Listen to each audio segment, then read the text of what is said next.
What's going on? What's going on, Patriots? It's your boy Jay from Hood Politics checking in.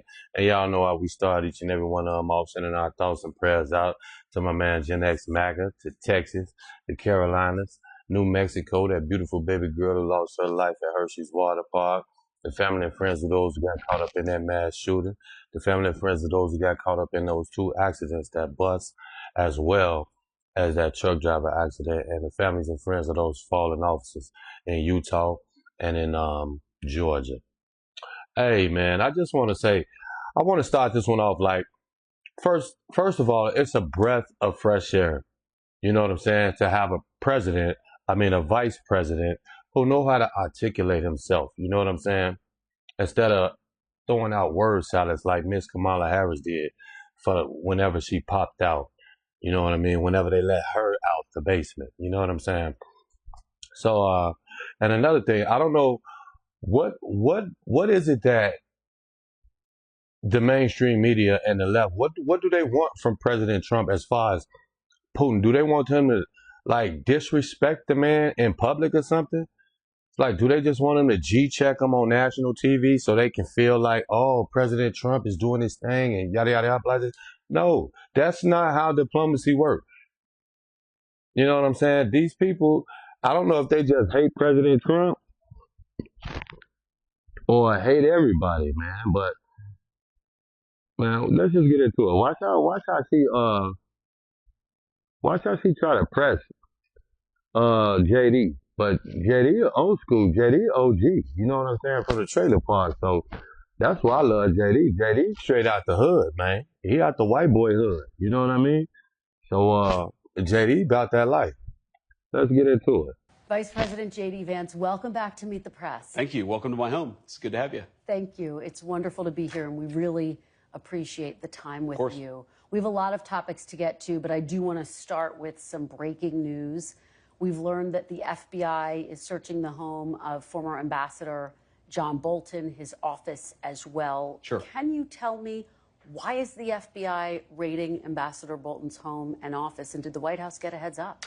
Well, so we're in the very early stages of an ongoing investigation into John Bolton. I will say we're going to let that investigation proceed. What I can tell you is that unlike the Biden DOJ and the Biden FBI, our law enforcement agencies are going to be driven by law and not by politics. And so if we think that Ambassador Bolton has committed a crime, of course, eventually prosecutions will come. But as you know, Kristen, this is all part of gathering. And I heard a rumor. I don't know if it's true yet. You know what I'm saying? So if anybody out there, you know what I'm saying, know if this is true and confirm this, let me know. But I heard that Trump didn't already endorse JD for 2028. Somebody let me know if that's true. Evidence, trying to understand something that we're worried about. And of course, I'll let the FBI comment on the next stage of the investigation. What's at the root of this? Is this about classified documents? Well, again, I'll let the FBI speak to that. Classified documents are certainly part of it, but I think that there's a broad concern about Ambassador Bolton. They're going to look into it. And like I said, if there's no crime here, we're not going to prosecute it. If there is a crime here, of course, Ambassador Bolton will get his day in court. That's how it should be. But again, our focus here is on, did he break the law? Did he commit crimes against the American people? If so, then he deserves to be prosecuted. As we have this conversation, has Ambassador Bolton been detained, taken into custody, arrested in any form? So this news just broke this. And to let the record reflect, I do not like this lady. I don't. She is one of the most meanest ones when it comes to interviewing people on the right. You know what I'm saying? She tried to keep it cool, but you can hear the what's the word I'm looking for? I can't think of it right now, but you can hear it in her voice. Can't think of that word I'm looking for, man. It's on the tip of my tongue too. Let's continue. This morning in the FBI, I haven't talked to the FBI this morning. I don't know the answer to that question. I assume that he hasn't been detained and won't be detained until there's actual prosecution, if that actually happens. As you know, Ambassador Bolton is a frequent critic Sure. of President Trump's. He's also on Kash Patel's enemies list. The administration has already revoked his security clearance, Secret Service. See, this is what I be talking about. It's stuff like that. Stuff like that. He's also on Kash Patel's enemies list. Now, normies and independents gonna hear enemies list and gonna be like, oh, the Trump administration do have an enemies list. No, they ain't got no enemies list. They just going after criminals, yo. And he happened to be one.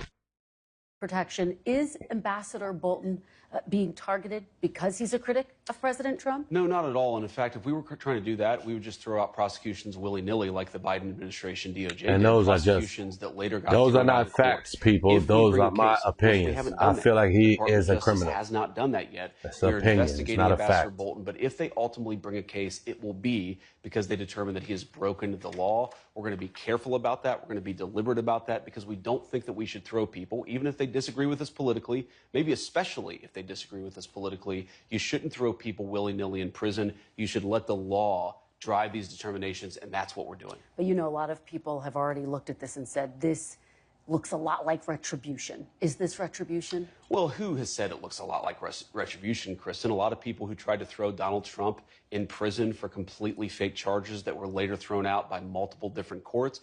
I suspect that if the media and the American people let this case actually unfold, if they let the investigation unfold as it's currently doing, they're going to find out that what we're doing.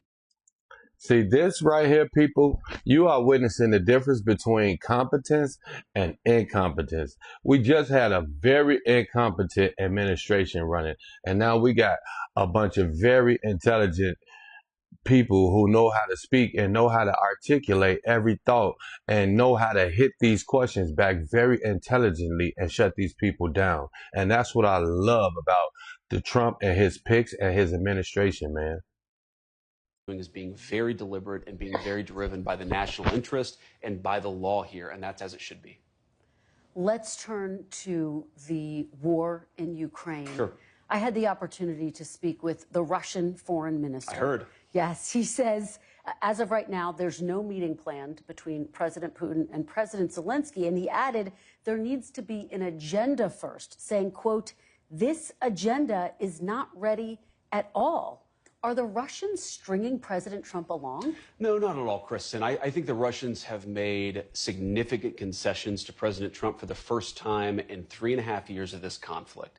They've actually been willing to be flexible on some of their core demands. They've talked about what would be necessary to end the war. Of course, they haven't been completely there yet, or the war would be over, but we're engaging in this diplomatic process in good faith. We are trying to negotiate as much as we can with both the Russians and the Ukrainians to find a middle ground to stop the killing.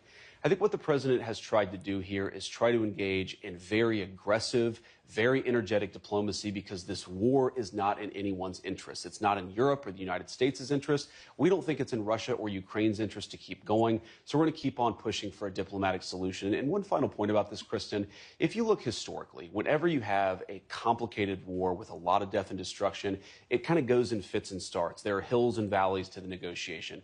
We sometimes feel like we've made great progress with the Russians, and sometimes, as the president has said, he's been very frustrated with the Russians. And we're going to keep on doing what we have to do to bring this thing to a close. I don't think it's going to happen overnight. I think that we're going to continue to make progress, but ultimately, whether the killing stops, that determination is going to belong to whether the Russians and the Ukrainians can actually find some middle ground here. Well, you talk about concessions, and yet the Russians rejected the ceasefire proposal that President Trump put forward. There's no meeting plan between President Putin and President Zelensky. And this week, Russia targeted an American factory in Ukraine. There were 600 people inside at the time. No one was killed.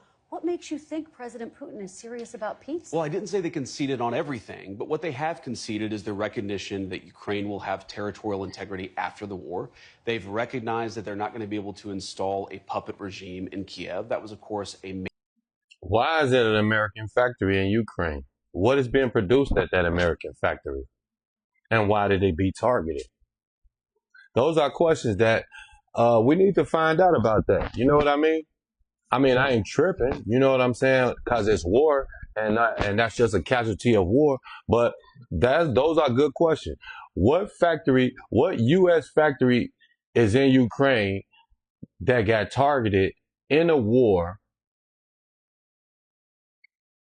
What are they producing now that will make Putin want to target that? You know what I mean? Major demand at the beginning. And importantly, they've acknowledged that there is going to be some security guarantee to the territorial integrity of Ukraine. Again, Have they made every concession? Of course they haven't. Should they have started the war? Of course they haven't. But we're making progress, Kristen. And what I admire about the president in this moment is he's not asking 3.5 years ago. He's not, trying to focus on every nitpicky detail of how this thing started 3.5 years ago. He's trying to focus on the nitpicky details of now, of what do the parties disagree on, what do they agree on, and how do you build a foundation from one side of that ledger to the other so that you can stop the killing. But was President Trump, were you enraged when you learned that Russia targeted an American?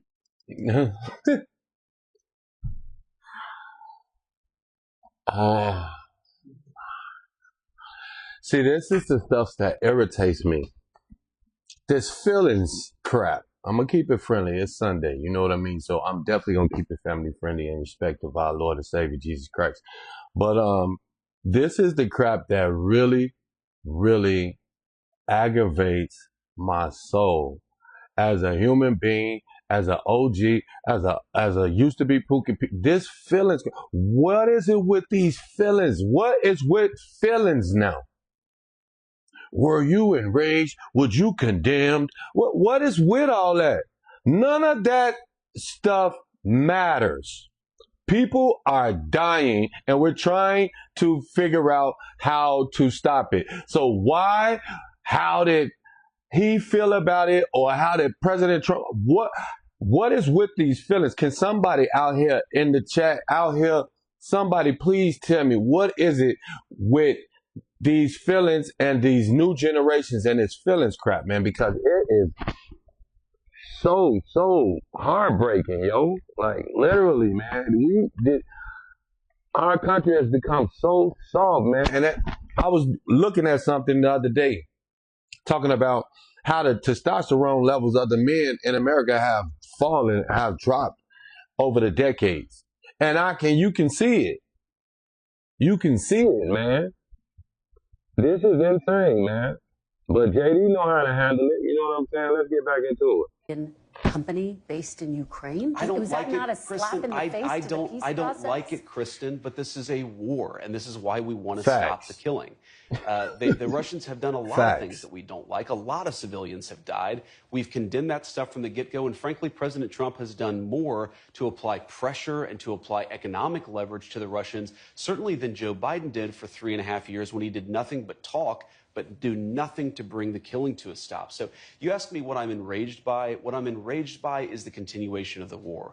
What I'm enraged by is a presidency and Joe Biden who for 3 years did nothing to end the killing. What I'm actually excited about now is that we have a president who's engaging in energetic diplomacy to try to stop the killing. That's as it should be. I think the American people should be proud of it. And whatever the outcome of this, whether the war ends in 3 months or 6 months or hopefully not beyond, but maybe, we should be proud that we have a president who's trying to stop the killing. He's done it, by the way, 6 wars that the president has brought to a close all over the world. This would be the 7th. It's the most complicated, but we're trying despite that.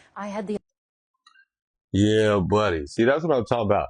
This here is such a relief to have a vice president who know how to handle himself. You know what I'm saying? Unlike the other vice president, we ain't gonna say no name, but we know who she is. You know what I'm saying? And what did she say? Ukraine is a little country, and it's right next to a country called Russia. And Russia is a bigger country, and Russia attacked Ukraine, and that is wrong.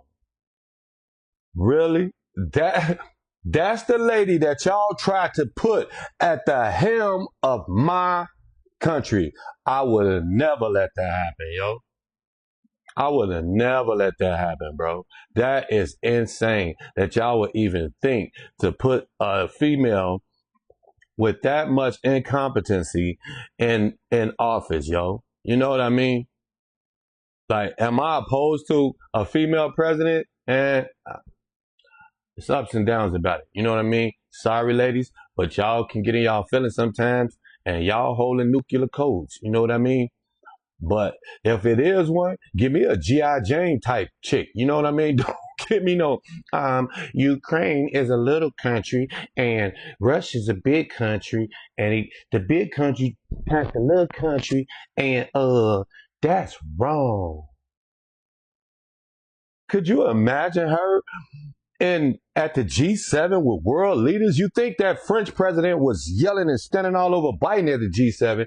Oh man, they probably snatched her wig off or something. Like, get your little ass up out of here, man. We're gonna get ready to wrap this up. This is 15 minutes. I try to keep around the 15-minute mark, but we kicking over that right now. But we're gonna wrap this up, see what JD say. The opportunity to interview Secretary Rubio last week, and he said he actually doesn't think that new sanctions would force Putin into a ceasefire.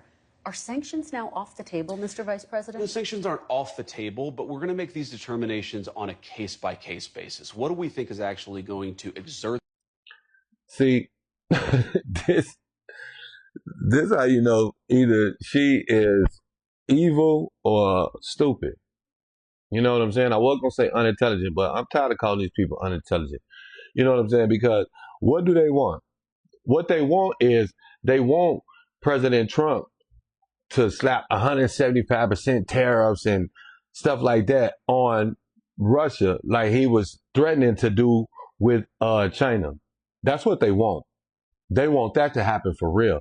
I don't know well, I do know what it's about. Why they stick about Russia, why they hate Russia so much. I know why. It's over that Black Sea because, and once again, that has nothing to do with America. They want control of the Black Sea so they can get cheaper fuel to Europe, which I don't understand because y'all all about the Green New Deal and electricity and electric cars and windmills and all that. You know what I mean? But you want to overthrow this dude so you can take over the Black Sea and get cheaper fuel into Germany and Europe. You know what I mean? The right kind of leverage to bring the Russians to the table. Now, you said sanctions were not going to lead to a ceasefire. I think that's obviously correct. If you look at the way the Russians have conducted themselves, they don't want a ceasefire. They don't want a ceasefire for complicated reasons. We, of course, have pushed for a ceasefire. But again, we don't control what Russia does. If we did, the war would have been over 7 months ago.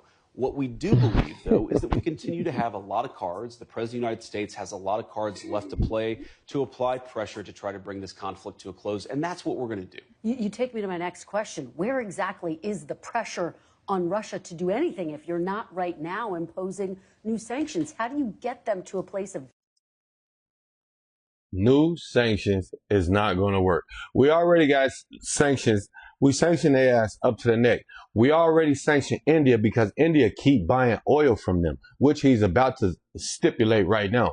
You know what I'm saying? What else do y'all want? Like, I'm telling y'all what they want, man. They want us to try to just, they want us to do something that they know will hurt America. Because if I'm not mistaken, we get a lot of wheat and stuff like that and farm stuff. You know what I'm saying?